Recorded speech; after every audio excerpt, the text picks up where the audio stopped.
দাড়ি যারে আল্লাহ দিছে ওর দোয়া করা উচিত আল্লাহ একটা পাকে কিনা, কেননা পাকলেই গুটি লাল, পাকলেই গুটি লাল কি করা, কেননা আল্লাহ নিজে বলতেছে ইন্নাল্লাহা লা ইস্তাহি বি শাইবাতিন, ওইখানে লেখা নাই পুরা দাড়ি পাকতে হবে, একটা পাকলেও।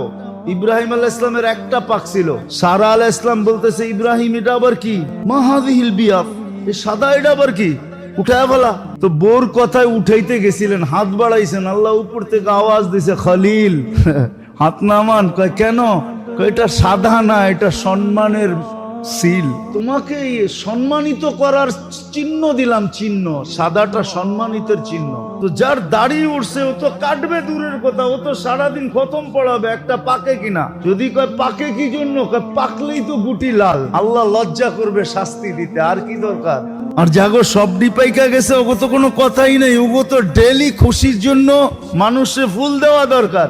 আরে তুই ফুল দেস কেন ডেলি সকালে উঠা? আরে দাড়ি পাকছে, ফুল দিমু না তো কি দিমু, আল্লাহ লজ্জা পাবে, লজ্জা। তো দাড়ি দেখে তো জান্নাতে চলে যাবে, কসম খোদা।